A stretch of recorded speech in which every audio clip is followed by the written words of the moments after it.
G'day, my name is Bill, these are the bots, and welcome to the video. So Age of the Primes has kicked off 2025 with one hell of a start. Well, with the new aerial bots, the new 13 Primes, and filling up some much needed holes left by Legacy. And today we're taking a look at a much appreciated prelude to be the big ticket item of 2026. It's Age of the Primes Vortex. So it's been a pretty good year for Vortex and the other Combatter Bros, what with the beautiful looking Magic Square MP scale take, and this new Age of the Prime set, which according to the leaks will be releasing next year, which begs the question as to why Vortex has come out this year, as we're already a bit preoccupied with old Superion and Devastator, but I'm not one to complain about this Combaticon entree. And quickly for those of you not in the know, Vortex here is one of 5 Combaticons, a military-themed subgroup of Decepticons that combine to form the mighty, but quite stupid, Bruticus. Now onto the main event. Vortex here is an absolute beautiful looking figure with all the intricate sculpted detail and the colours which are absolutely divine. With the deep sea blue, gunmetal grey and the black painted highlights on the legs, it's just perfect. And don't get me started on that head, it's so beautiful and captures so much personality for such a featureless face. And with the silver faceplate and the massive red visor, which makes him look a bit crazy but which really suits the character. Although some negatives would be those arms. The arms themselves are fine, having some nice proportions and weapon ports, but the problem is they've got the entire back half of the alt mode just hanging off them. And what's worse, they just hang there with only a tiny hinge connecting to the rest of the figure. Also makes posing the arms a lot more claustrophobic, with all the kibble detracting from this overall brilliant figure. His articulation is pretty standard for a post-2019 deluxe, with your ankle pivots and your waist swivels, although no wrists, which is a little disappointing. He does have a very nice set of rotor blades on his back though, which you can pose to your heart's content, and overall, very much adds to the whole combat aesthetic.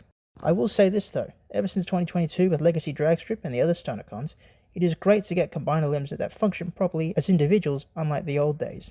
And I can definitely say that Vortex here continues this tradition. For accessories, Vortex comes with 2 small little blasters and a 3rd main gun. All 3 guns can be stored on the figure. For comparisons, here is Age of the Primes Vortex with another 2025 Limbot, Age of the Primes Air Raid, SS86 Starscream, SS86 Scrapper, and the previous generation's rendition of Vortex, the Combiner Wars figure from 10 years ago. Yes, it was that long ago. Putting them side by side, you can definitely see what a decade's worth of engineering does.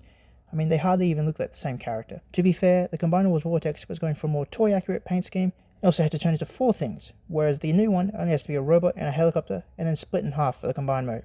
As we can clearly see in the only look at Age of the Primes Bruticus we have, which is Vortex's box art. Even though the new Vortex is going for a cartoon deco, it would be more fair to compare it to the Unite Warriors version, but I don't have that guy. Also, here is Vortex with Combiner Wars Alpha Bravo. Now a bit of backstory, when Combiner Wars did the aerial bots, just straight up skipped over Slingshot, and instead gave us this guy, Alpha Bravo. Look familiar? That's because he's a repaint of Vortex that was released before Vortex? Anyway, Alpha Bravo here formed that Superion's left arm, and who else forms a left arm? And I don't know about you guys, but good old Alpha Bravo here, one of my favourite individual Combiner Wars figures, as the colours just look so good on this body. So Hasbro, Age of the Primes Alpha Bravo, when? Enough about all that. What do you say we get to the chopper?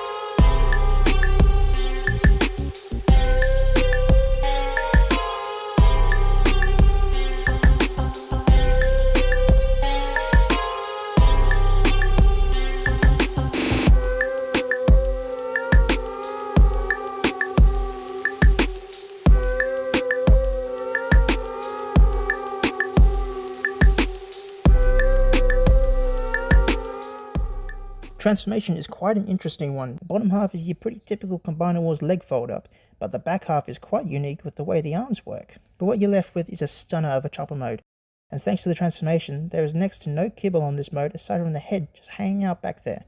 But hey, at least you got the world's most pathetic landing gear. The overall silhouette of the helicopter is very nice, if not a wee bit squashed. It looks like someone flattened it a bit, but it's not the worst part of this mode, which brings me to the back, as it kind of feels like there's a chunk missing where the head is. If only there was a panel or the torso flipped up to cover it up, it would have made this mode perfect, but I get it, deluxe budget and all.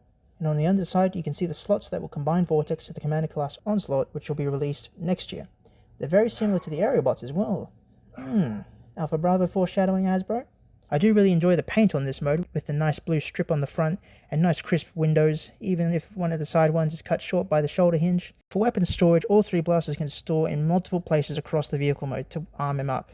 And of course, the rotors do rotor things. For comparisons, here is Age of the Primes Vortex with Age of the Primes Air Raid, SS86 Starscream, SS86 Scrapper, and Combiner Wars Vortex. Putting these two chopper boys side by side, you can kind of see what I mean by the new one being a bit squished, even though the Combiner Wars one is smaller, but has a much more complete silhouette. I guess you could say that's achieved by the old one just plonking their arms on the side of the copter mode, and very poorly trying to cover him up with a set of missiles. Whereas on the new Age of the Primes one, there is no kibble aside from the head, which does have the land gear, so it's technically not kibble, but I do think it's no contest. The new one, with its more cartoon accurate paint job, looks the best, as it looks more unified compared to the toy accurate deco on the Combiner Wars one. Not to throw shade on the CW one though, as he's probably the best out of the set next to Swindle.